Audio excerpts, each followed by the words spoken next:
Hi, I'm Rob Greening, Account Manager at Access.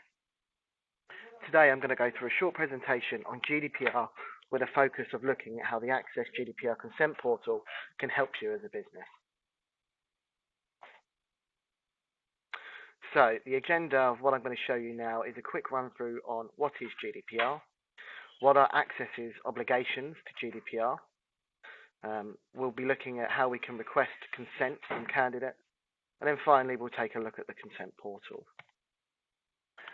So what is GDPR? GDPR is the General Data Protection Regulations, and they come into force on the 25th of May 2018. Failure to comply can result in fines of up to £20 million or 4% of gross profit. The main aim of GDPR is to protect the public from unwanted contacts from companies, for example, those nuisance PPI cold callers or accident claim cold calls. So some key facts about GDPR. Agencies now on must ask for consent before contacting an applicant. It's important to note that consent cannot be assumed, i.e. it's opt-in rather than opt-out, and has to be explicit. No longer are the days can you assume that because you've not heard from someone, you have the right to contact them. Candidates do also now have the right to be forgotten. So what are Access's obligations in regards to GDPR? So we as a business, we can't make customers 100% compliant. However, we're providing the tools that can help you manage compliance. What we've done so far is we've allowed you to store and view consent, and this came out in version 6.6 of the desktop, which came out in early April. In April, we also released the consent portal, which I'm going to show you today. A couple of key notes worth mentioning is in version 6.7 due in May, we have process blockers coming into action. This will allow you to block consultants from contacting candidates if they don't have the relevant permissions, and you'll be able to set these yourself. We also have two key elements coming out to the software, which will allow you to comply with GDPR regulations. The first being the data deletion plugin that will allow you to remove a candidate record from RDB, and the data portability plugin, which will allow you to comply with subject access requests, meaning that you can export a candidate's file and send it to them at their request. Both of these plugins are now available and on the store for users to download. It is important to state that we are not GDPR legislation experts. If you do require any advice, then APSCO and the ITO should be the go-to, particularly if you've got any questions around legitimate interest, who you can request consent from, and how GDPR interacts with current regulations, for example, PECR or contract law. So today we're looking at the Access Consent Portal. Now, the Access Consent Portal allows you to automate the consent gathering process when mail shotting or emailing candidates out of ProNet. When requesting consent via email, you're relying on candidates to respond to your email. When you then receive responses, you have the manual process of saving emails for audit purposes and updating the candidate record accordingly. You can utilize the consent portal to divert candidates to your own branded web portal, whereby they can opt into various levels of consent at the click of a button. The consent portal allows you to put procedure in place, remove responsibility for front office staff, and let the portal do the laborious work for you. It's also a great way to demonstrate compliance. Okay, let's take a look at the GDPR consent portal.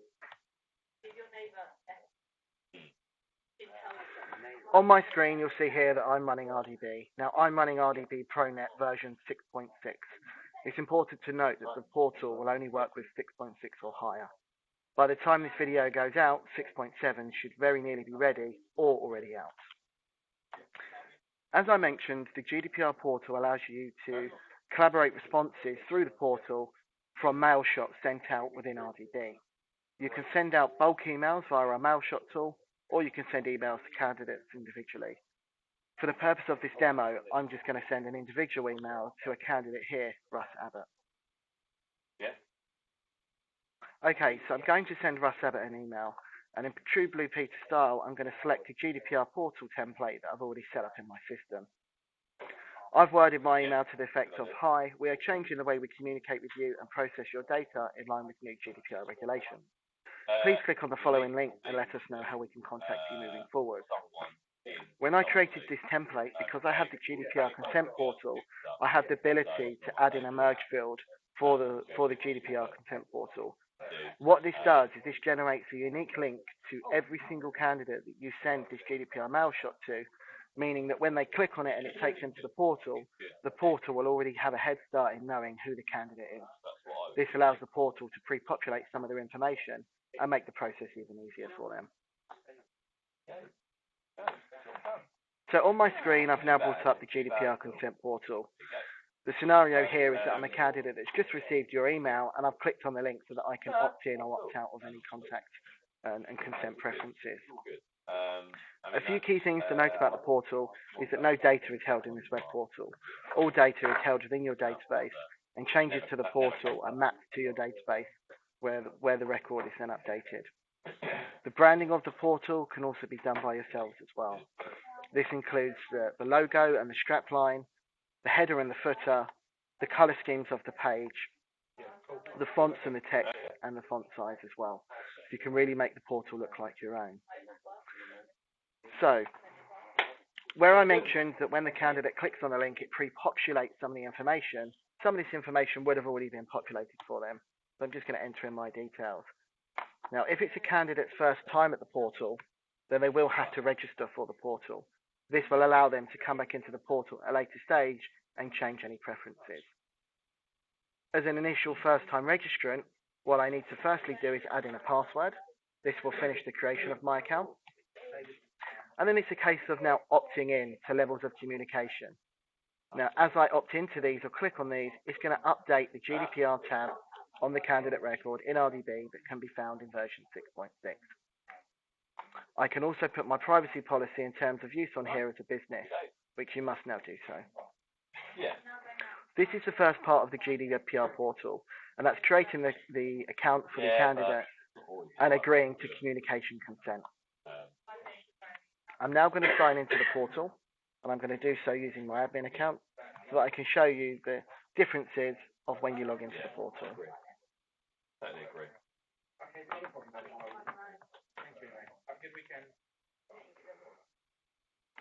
Okay, once I've logged into the portal, once I've registered for the portal and given you my initial consent, you can then utilize the rest of the portal to house any custom consent information that you wish to gather from the candidate.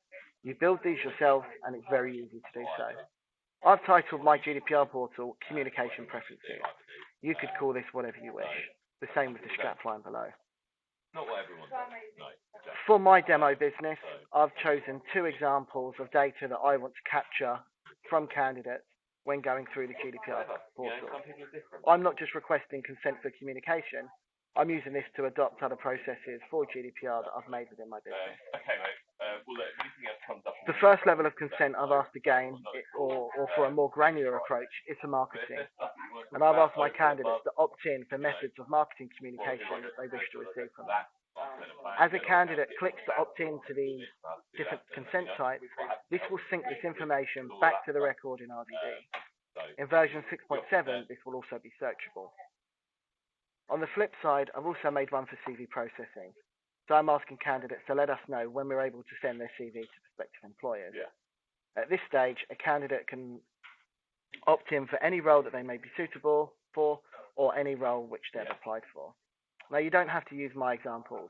You could have 10 different consent types on here, or perhaps just one. This is totally up to you as a business to go more granular on your approach to gathering consent and also using it to house any further information that you require.